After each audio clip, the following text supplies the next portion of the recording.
hərbiçi kimi mən bir analiz eləmişəm. Bugün də onu bir yerdə ifadə etdim mən. Lokal antiterrorda ordumuzun qabağına çıxan müdafiə səddi birinci keçdiyimiz Ahanaq sədlərindən zəif idimi? Yox, məncə yox. Məncə yox, dəqiq yox.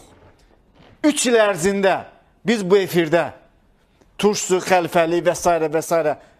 Kalibr Azın, ASTV-nin, digər ictimaiyyətin bu müdafiə sədlərinin bərkidilməsinə baxırdıq. Biz necə ki çətinliklə keçdik o sədləri, 23 saata keçdik.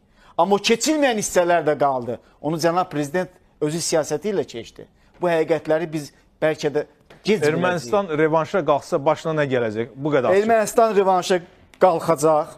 Özdə hansı Başına zaman nə gələcək Elmar qalxacaq? müəllim? Senari hazırdır. Kommunikasiyaların açılmasıyla İran-Ermənistan təlimi fonu altında biz onu da unutmalı deyilik. Bax, bu Antalya forumu öncəsi, bu sülh danışıqlarından əvvəl siz hansı